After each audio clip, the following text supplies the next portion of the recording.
So, hello guys, what's up? It's me again, Alicia nyo, at nagbabalik ulit para sa ating panibagong video. So, meron na naman pong panibagong banta na iniwan itong si Dado Climiente. Actually, hindi talaga natatakot itong matandang hukluban na to, no? Na magbanta kahit na sino. Pinablatter ko na tong kupal na to pero sige. Ngayon, meron na naman siyang pautot. Ang kanyang banta, yung pamilya daw namin, sisilaban niya. So, yung pamilya daw ng mga vloggers na sumusuporta dito daw po sa administrasyon ni President Bongbong Marcos, sisilaban daw po ng kanilang intel.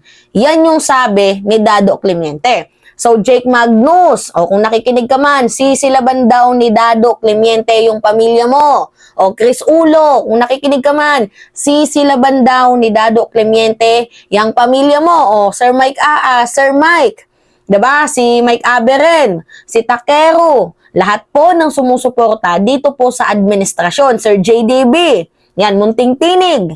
Sisilaban daw po ni Dado Climiente yung pamilya ninyo at pamilya ko. Dahil nga daw po sa pagsuporta natin dito kay President Bongbong Marcos. Alam nyo, meron pong update dito kay kay Dado. Kasi 'di ba alam nyo naman na pinablatter ko siya dahil talagang malinaw naman na threat yung ginawa ni Dado Climiente sa aming mga vloggers. Actually, just to be clear hindi po natatakot si Mima Alicia sa sinabi ni Dado kasi ano naman yung credibility ng taong yan, 'di ba? Alam naman natin na siya lang po ay isang attack dog, 'di ba, ni former President Duterte. Although sabihin na lang natin na naging miyembro siya ng Armed Forces of the Philippines, pero hindi naman po yan retired. Talagang umalis yan sa serbisyo dahil nga merong kaso ng bababae nahuli with minor na report ng kanyang asawa. So ngayon, mga minamahal, 'di ba alam ninyo, nung nakaraang araw pinablatter ko itong si Dado Climiente at binigyan naman ako ng advice ng aking abogado pero hindi ko siya pinablatter dahil sa natatakot ako. Pinablatter ko siya dahil yung mga subscriber ko natatakot, 'di ba? So meron silang care, nagki-care yung mga subscriber ko sa akin kung kaya tandami nag-message sa akin. So syempre, alangan naman hindi ko dinggin yung boses ng aking mga followers, ng aking mga subscriber. Mini-message nila ako, Mima, kailangan magpa-blatter ka, kailangan bigyan mo to ng action, kailangan gawan mo to ng hakbang. Kasi pag hindi nyo binigyan ng action yan, kahit isa lang sana sa inyo kumilos, kasi pag hindi binigyan ng action yan, itong si Dado, paulit-ulit daw po yang magbabanta. So ngayon, pinablatter ko. Ang dami nag-content sa akin. O si Bima, takot. Kasi pinablatter si Kap Dado. Ganyan. Meron bang takot mga minamahal na ako, lantaran kong sinabi sa inyo, okay lang sana kung nagpa-blatter ako tapos pinrivate ko Hindi naman nilantad ko sa inyo na pinablatter ko on public. Ibig sabihin nun, hindi ako takot kahit makarating man yan kay Dado Climiente. Isa lang ang ibig sabihin yan, pinapagana natin yung rule of law and due process. Now, after kong ipablatter itong si Dado Climiente, nagsalita siya. Ang sabi niya, sisilaban niya daw po ang pamilya namin at ng mga vloggers na sumusuporta dito po sa administrasyon ni President Bongbong Marcos. Kaya Sir Mike, Sir Vera, galaw-galaw. Takero Miyamoto, galaw-galaw. Jake Magnus, i-report din ninyo yan. Tingnan nyo itong bibig ni Dado Climiente. Pakinggan ninyo mga minamahal. Mga vlogger, mga troll, lahat kayo. Kung kinakailangan kayo silaban, sisilaban namin kayo. Kung kinakailangan madama yung pamilya nyo, idadamay namin yung pamilya nyo. Magpakita kayo ngayon. Lumabas kayo. Lahat kayo para ma-screenshot namin kayo. Para matanda namin mga pangalan nyo. So ngayon ang tanong, bakit kailangan kami ang lumabas pa?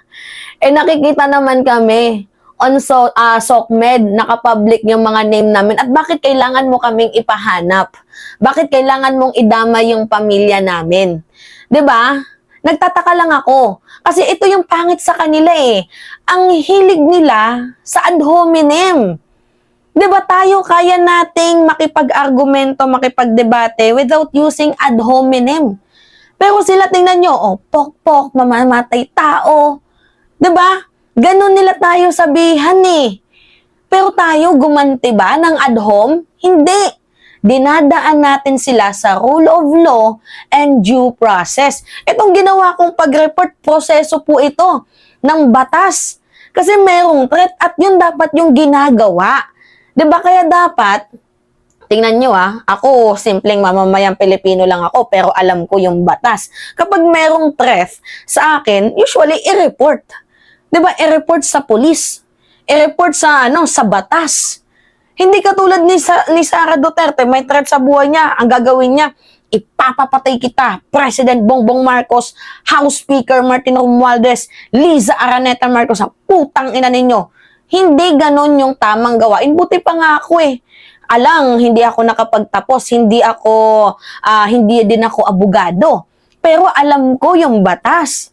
Kahit papaano na kapag merong threat sa buhay mo, usually yung pupuntahan mo dyan, yung mga alagad ng batas, i-report mo kasi yun naman talaga yung dapat na gawin.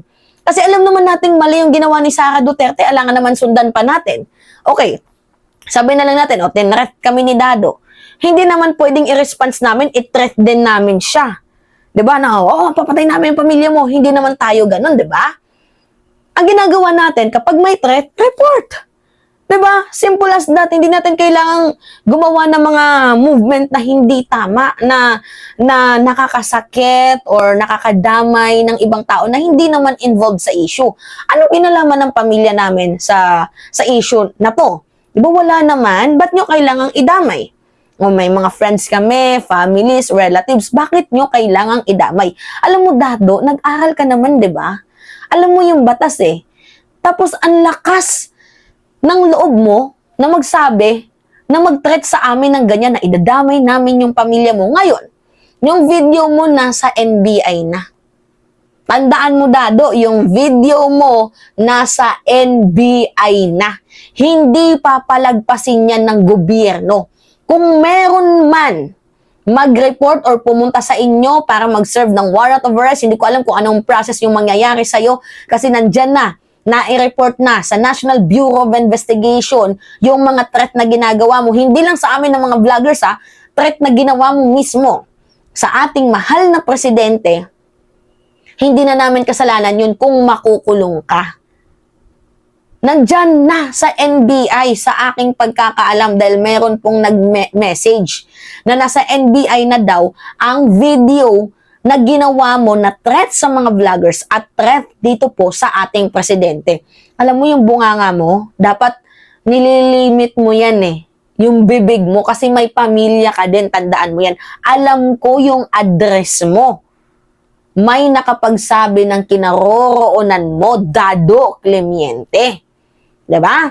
So, kung ikaw ay puntahan dyan ng National Bureau of Investigation, kasi lahat nandoon na daw yung pangalan mo, yung address mo, naka-indicate na, abay, wag mo kaming sisisihin dahil in the first place, ikaw ang gumawa ng threat. Ikaw ang nagpasimula ng gulong ito. Yan yung hanap mo, gulo. Sige, pagbibigyan ka namin. Tingnan natin kung yung mga pinambababanggit mo na pangalan, si Willie Revillame, si Kibuloy, at lalong-lalo na itong si former President Duterte, tingnan natin kung dadamputin ka sa kulungan once na ikaw ay makulong. Kasi labag ito sa konstitusyon itong ginawa mo, lalo pat naging miyembro ka ng Armed Forces of the Philippines. At isa pa, malaking sampal yung ginawa sa inyo ni General Browner. Ano yung sabi ni General Browner? Kung gusto nyong palitan yung administrasyon, di bumoto kayo. Gamitin nyo yung eleksyon. Gamitin nyo yung boses ninyo. Hindi po pwede na ang gagawin ninyo, porket ayaw nyo sa administrasyon, gagawa kayo ng mga destabilization effort, di parang hindi nyo na nirespeto yung people's will.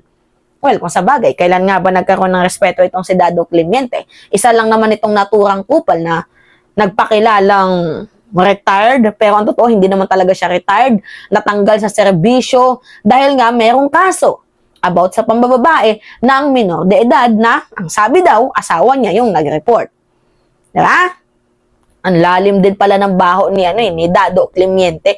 Alam niyo, natatawa ako yung puna ka ng puna sa baho ng iba, tapos ikaw pala itong may malalim na lihim na tinatago. Nakakatawa ka. Para ka lamang para ka bumato ng putik, yung bunganga mo puno rin ng putik. Diba, kung ano yung ginawa mo sa kapwa mo, malamang sa alamang yan din yung babalik sa'yo. By the way, mga minamahal, hindi tayo mahilig sa ganun. Yung mga ad hominem effect. Hindi. Kasi kaya nating malagpasan ng isang debate, ang isang argumento without using ad hominem. Kasi hindi naman po tayo ganun eh. 'Di ba? Tayo po ay marunong parang rumespeto. Kunyari, magkaiba tayo ng pananaw. Respetuhin kita. 'Di ba? Mahal kita as a person pero hindi ko mahal yung paniniwala mo pero nandun pa din yung respect. Nire-respeto ka pa rin namin. Pasalamat ka. Kaya nga dinadaan ka namin sa due process na kahit ako, meron akong address mo. I don't know kung sure ito or exact or nandun pa siya ngayon or baka nakalis na. Anytime pwede kang puntahan dyan. 'Di ba, na mga kaibigan ko? Tapos sabihin ko, si Dado, ganyan no, takutin ninyo. Pero hindi ko ginawa. Kasi hindi naman po ako ganon. Hindi ako mahilig sa ad hominem, hindi ako mahilig sa mga ganong klaseng kilos or mahilig mag-threat kasi hindi naman ako ganon. Yung address mo, anytime pwede kong i-public. 'Di ba? Lalo pat mayroon kang sponsor. Sponsor tandaan nyo mga minamahal, merong sponsor. Itong si Dado Clemente na inaway niya. Tapos yung address niya ini-reveal. Oh, gets ninyo? Mga minamahal? Anytime pwede kong i-reveal, pero ginawa ko hindi kasi kahit papano, nire-respeto ko pa rin itong sundalong kanin na ito. Hindi naman tayo katulad nila. Alright, so yun po mga minamahal, pahingi lang po ako ng comment ninyo. Tapos, paki-like na din tong video na to para kumalat. 'Di ba? Hindi para sumikat, kundi ipakalat niyong mensahe na itong si Dado nagtitreth, nagbabanta sa buhay at sa pamilya ng mga vloggers. Kaya itong mga vloggers, yan, sila Takero, sila Mike Cervera, mag-ingat kayo. Oo, Mark Ramos. Kasi nandadamay na sila, which is tayo, hindi naman tayo ganun. Anyway, mga minamahal, yun po. It's me again, Alicia nyo, at nagbabalik ulit para sa ating panibagong video. So, pa-like and share na lang po ng ating upload. Yun lang, ingat mga kababayan.